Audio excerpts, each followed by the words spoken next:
मामूली से ball picker ने कभी अपनी ज़िंदगी में ये सोचा होगा कि कभी वो अपने आर्च राइवल्स की धरती पर लैंड करेगा तो उसको हर तरफ उस जहाँ तक उसकी समात जाती होगी, हर तरफ उसका ही नाम सुनाई देता होगा। क्या उसने कभी ये सोचा होगा कि एक स्पेशल चार्टर्ड प्लेन उसको पिक करने के लिए आएगा और उसको लेकर जाएगा? जी नाज़रीन, आज कैप्टन्स कॉन्फ्रेंस हुई अहमदाबाद में कैप्टन्स कॉन्फ्रेंस हुई और बाबर आजम को स्पेशल एक चार्टर्ड प्लेन लेने के लिए आया हैदराबाद में और उसको स्पेशल प्रोटोकॉल के साथ अहमदाबाद पहुंचाया गया और एक बहुत ही धूमधाम ज़बरदस्त किस्म का रिसेप्शन हुआ उनका हैदराबाद पे, ऐसे जैसे किसी किंग की अराइवल हो, जैसे किसी बादशाह की आमद हो। और उस कैप्टन्स कॉन्फ्रेंस में तकरीबन कोई 40 मिनट या फिर पौने घंटे का सेशन चला होगा और उसमें तकरीबन कोई आधा घंटा पाकिस्तान और इंडिया से रिलेटेड ही क्वेश्चंस होते रहे। ज़्यादा क्वेश्चंस बाबर आजम से किए गए, उनके मैच के बारे में किए गए। उनसे पूछा गया कि आप इंडिया में आए, आपको इंडिया की हॉस्पिटैलिटी कैसी लगी? उन्होंने कहा कि हमने ये एक्सपेक्ट ही नहीं किया था कि इंडिया हमें इतनी ज़्यादा हॉस्पिटैलिटी देंगे। हमने ये सोचा ही नहीं था कि इंडिया हमें अपने हाथों पर उठा लेगा, इतनी मोहब्बत, इतनी चाहत देगा। Thank you very much India for your great hospitality. आपकी ज़बरदस्त हॉस्पिटैलिटी के लिए, आपकी ज़बरदस्त मेहमान नवाजी के लिए हम आपके दिल से शुक्रगुजार हैं, तहे दिल से शुक्रगुजार हैं। इंस्पायर्ड के मतलब हमारे पाकिस्तान क्रिकेट बोर्ड के जो चेयरमैन थे उन्होंने मतलब चवल मारी, फिर बाद में उन्होंने बोल दिया कि स्लिप ऑफ टंग हो गया, व्हाटएवर, मतलब जो भी हुआ। लेकिन ये है कि हम आपके शुक्रगुजार हैं। बाकी जो सियासी मामलात हैं, ऊपर के मामलात हैं, वो अलग से हैं, लेकिन ये है कि इंडिया की धरती ने हमेशा हमेशा पाकिस्तान के स्टार जो हैं, पाकिस्तान के क्रिकेटर्स जो हैं, पाकिस्तान के प्लेयर्स जो हैं, उनको इज़्ज़त दी है, हमेशा इज़्ज़त दी है। Thank you so much India. England और न्यूजीलैंड सबसे बड़े स्टेडियम अहमदाबाद में अपना ओपनिंग मैच खेलेंगे।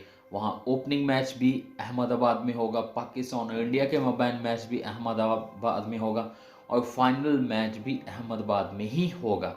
और ये सबसे बड़ा ग्राउंड है जिसमें तकरीबन 1 लाख से ज़्यादा लोगों के बैठने की कैपेसिटी है। और बाबर आजम से पूछा गया कि आपको हैदराबादी बिरयानी कैसी लगी? उन्होंने बोला 100 बार तो बता चुके हैं भाई कि बहुत अच्छी, बहुत मज़े की बिरयानी थी। फिर उसके बाद उनसे पूछा गया कि आपके प्लेयर्स आईपीएल के मैचेस नहीं खेलते, आपने आईपीएल के मैचेस नहीं खेले, तो इंडिया में आपको कैसा फ़ील होगा? उन्होंने कहा कि मतलब इंडिया में भी नॉर्मली फ़ील होगा, कोई इतना ख़ास डिफरेंस नहीं है, तकरीबन 1 हफ़्ते से प्रैक्टिस कर रहे, मतलब नॉर्मल पिचेज़ हैं, ये कोई हमारे लिए कोई बहुत डिफरेंट सर्विसेज नहीं है। और फिर उसके बाद उनसे पूछा गया कि आपकी स्ट्रेंथ क्या है? उन्होंने कहा जी कि हमारी स्ट्रेंथ जो है वो बॉलिंग है। मतलब अभी अगर पिछले कुछ मैचेस से देखा जाए तो बॉलिंग का जो स्टेटस है, पाकिस्तान की बॉलिंग कोलैप्स कर रही है, मतलब बहुत पिट रहे हैं पाकिस्तानी बॉलर। और फिर भी बाबर आजम ने ये कहा कि हमारी स्ट्रेंथ जो है बॉलिंग है। और इसके साथ साथ शाहीन शाह अफरीदी जो हैं, शाहीन शाह अफरीदी मौजूद हैं, उनके साथ हारिस रऊफ हैं, हसन अली हैं।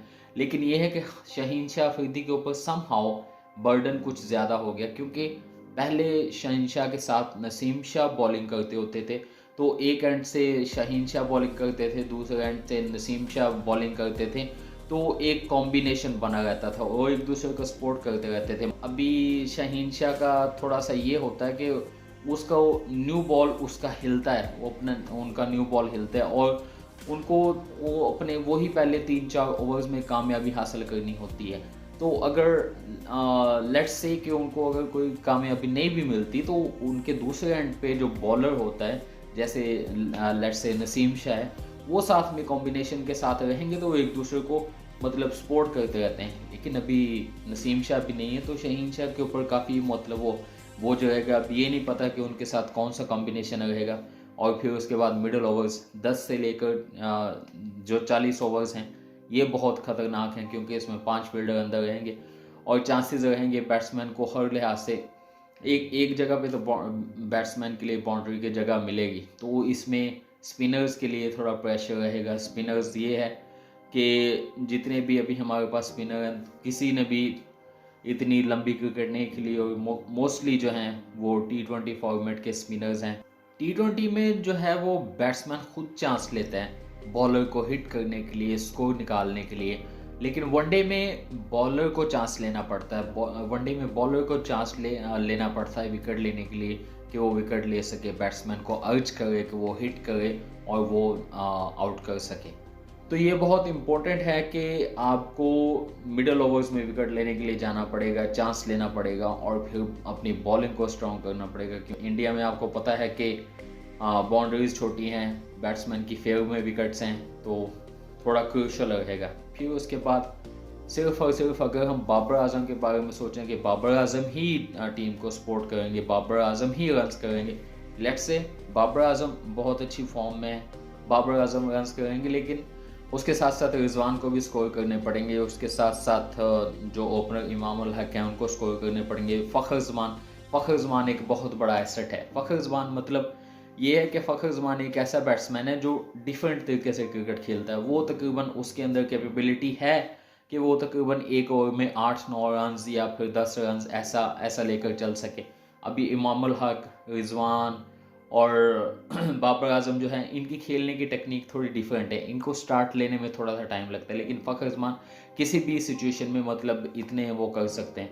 तो ये है कि उनको अपनी फॉर्म को वापस लेके आना पड़ेगा। फॉर्म को वापस लेके आते तो बहुत अच्छा एक मतलब पाकिस्तान के लिए बेनिफिशियल साबित हो सकता है। दूसरा मैच जो है वो नीदरलैंड के साथ है। नीदरलैंड के साथ थोड़ा आसान मैच लगता है, लेकिन फिर भी किसी भी मैच को ईजी नहीं लेना चाहिए। तो जनाब अली, वर्ल्ड कप स्टार्ट हो गया है, पाकिस्तान क्रिकेट टीम स्टिल अपने फैंस को मिस करी।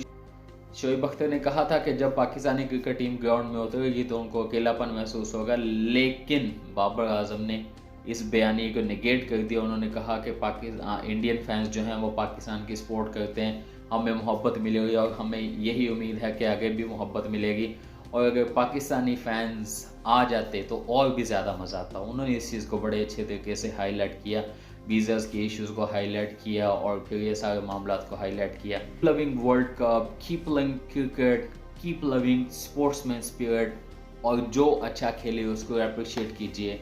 दुआ में याद रखिएगा। मिलते हैं अगली वीडियो में। अल्लाह हाफिज़।